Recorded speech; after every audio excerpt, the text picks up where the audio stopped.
पीपली अनाज मंडी में प्रजापति परिवारों को पात्रता प्रमाण पत्र वितरित करने पहुंचे मुख्यमंत्री नायब सैनी ने राहुल गांधी पर तंज कसते हुए कहा कि राहुल गांधी को किसी तांत्रिक से इलाज कराना चाहिए और भूपेंद्र हुड्डा साहब को बताना चाहता हूं कि अगर ईवीएम में गड़बड़ी होती तो आप भी नहीं जीतते। लोगों को क्यों गुमराह कर रहे हो? राहुल गांधी को समझाओ, किसी तांत्रिक को दिखाए ताकि उसका दिमाग ठीक रहे, नहीं तो राहुल को किसी तांत्रिक के पास ले जाएं, वह तांत्रिक इसका इलाज करे, नहीं तो झूठ का कोई इलाज नहीं। देश देख रहा है, कांग्रेस के पास कोई मुद्दा नहीं। 55 साल कांग्रेस ने शासन किया, जो कि अब अपना मानसिक संतुलन खो चुकी है और बौखला चुकी है। पुरानी प्रथाओं के ऊपर चल रही थी कांग्रेस, जहां पर भ्रष्टाचार होता था। साथ ही प्रधानमंत्री नरेंद्र मोदी की अगुवाई में विकास की नीतियों को देखते हुए कांग्रेस को रास नहीं आ रहा किस तरह से विकास हो रहा है। मुख्यमंत्री नायब सैनी ने कहा कि झूठ का सहारा लेकर कांग्रेस लोगों के बीच में जाती है। देश के लोग कांग्रेस को समझ चुके हैं, उसकी हवा निकल चुकी है। पहले जब चुनाव का परिणाम आता था, ईवीएम को दोष देते थे। कांग्रेस ने कहा कि ईवीएम खराब है और फिर कहने वालों की संविधान को खतरा हो जाएगा। इस नाम पर वोट लिए गए। राहुल बाबा और ईडी गठबंधन के साथी संविधान को लेकर अलग अलग जगह घूम रहे थे, मगर देश की जनता ने दिखाया कि तीसरी बार प्रधानमंत्री मोदी को चुनकर देश का प्रधान सेवक बनाया और अब कहने लगे कि वोट चोरी हो गए हैं। मैं कांग्रेस के लोगों को कहना चाहता हूं, अब तो भूपेंद्र हुड्डा भी राहुल गांधी के साथ आवाज में आवाज मिलाकर बात कर रहे हैं। मुख्यमंत्री नायब सैनी ने कहा कि भूपेंद्र हुड्डा साहब को बताना चाहता हूं कि अगर ईवीएम में गड़बड़ी होती तो आप भी ना जीतते। लोगों को क्यों गुमराह कर रहे हो? पूरा देश उन शहीदों को, उन क्रांतिकारी वीरों को, जिनके कारण हम ये खुशी मना रहे हैं, और स्वतंत्रता दिवस उसकी मैं बहुत बहुत शुभकामनाएं और बधाई देता हूं। और हम सबको ये संकल्प भी लेना चाहिए कि हम उन क्रांतिकारी वीरों को, उन शहीदों को तो याद करें, उनके परिवारों की भी चिंता करें। देश के यशस्वी प्रधानमंत्री आदरणीय नरेंद्र मोदी जी ने आज़ादी के जब 75 वर्ष पूरे हुए थे तो उसको अमृत महोत्सव के रूप में मनाने का हमें अवसर दिया था। आज हर व्यक्ति, हर घर के ऊपर तिरंगा वो लहराए, हर व्यक्ति देश प्रेम की भावना के साथ जुड़ता हुआ वो नजर आए।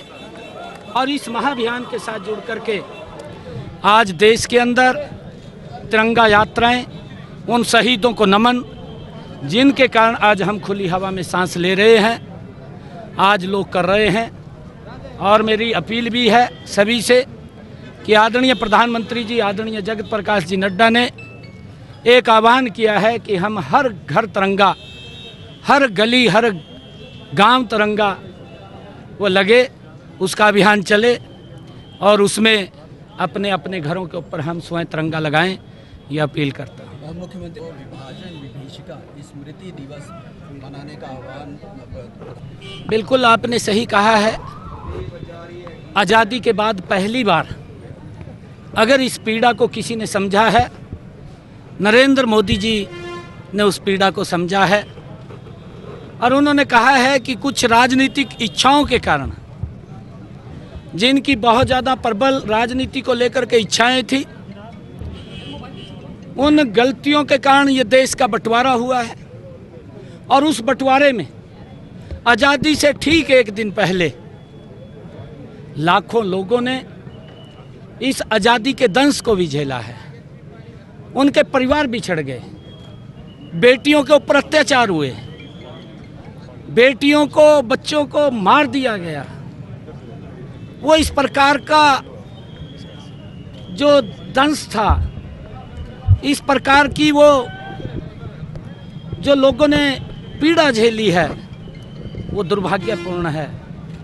और उसको लेकर के आदरणीय प्रधानमंत्री जी ने कहा कि हम उन ऐसे लाखों वीरों को, जिन्होंने आज़ादी के उस दंश को झेला है, उनको भी एक दिन पहले हम याद करें।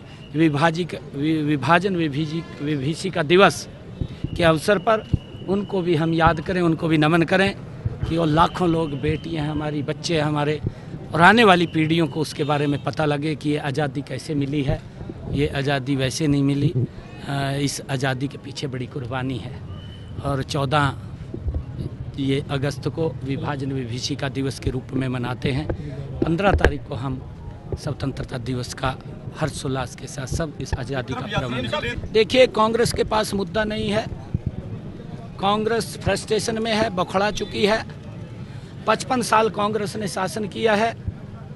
आज उस विकास को देख करके कांग्रेस वो अपना मानसिक संतुलन खो चुकी है। वो पुरानी प्रथाओं के ऊपर जहां भ्रष्टाचार होता था, मोदी जी ने आकर के वो भ्रष्टाचार को बंद करके लोगों के लिए सुविधाएं देनी शुरू की हैं। अब गरीब व्यक्ति को 5 लाख रुपए आयुष्मान कार्ड, गरीब व्यक्ति को जो शौचालय घर घर बना करके दिए हैं, गरीब व्यक्ति को राशन पहुंचाने की व्यवस्था की है, गरीब व्यक्ति के लिए प्रधानमंत्री उज्ज्वला योजना के तहत गैस का सिलेंडर दिया है। ये कांग्रेस को रास नहीं दे रहा। गरीब व्यक्ति का क्यों इतना मजबूती से विकास हो रहा? हमने तो 55 साल में नहीं किया। और वो कांग्रेस बौखला चुकी है, मानसिक संतुलन खो चुकी है। झूठ का सहारा लेकर के वो देश के बीच में जाती है। देश के लोग कांग्रेस के उस झूठ को समझ चुके हैं, उसकी हवा निकल चुकी है। पहले इन्होंने कहा कि जब भी चुनाव का रिजल्ट आता था ईवीएम को दोषी देते थे कि ईवीएम खराब है, और फिर कहने लगे कि अगर मोदी जी तीसरी बार बने तो संविधान को खतरा हो जाएगा। राहुल बाबा और इनके इंडी गठबंधन के साथ थी, वो पवित्र संविधान डॉक्टर भीमराव अंबेडकर के पवित्र संविधान को लेकर के शान शान घूम रहे थे। लोगों ने विश्वास नहीं किया। मोदी जी को नॉट आउट तीसरी बार देश का प्रधान सेवक बनाया। हरियाणा में भी तीसरी बार सरकार बनी और अब कहने लगे कि वोट चोरी हो गए। मैं पूछना चाहता हूँ, हुड्डा साहब भी राहुल के साथ वाजमा लेकर बातें कर रहे हैं। मैं हुड्डा साहब को कहना चाहता हूँ, अरे 10 सीटें थी हुड्डा साहब, जो आप 300 से 400 से 500 600 700 1000 10 सीटें थी उससे जीतते हैं।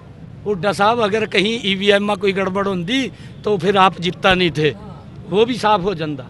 क्यों गुमराह कर रहे हैं? इन्नू राहुल गांधी को समझाओ, किसी तांत्रिक से इसको दिखाओ, इसका दिमाग ठीक रहे। ये तो काम करें कि राहुल को किसी तांत्रिक के पास ले जाएं और वो तांत्रिक इसका इलाज करे। नहीं, झूठ का कोई इलाज नहीं देश ने देख लिया।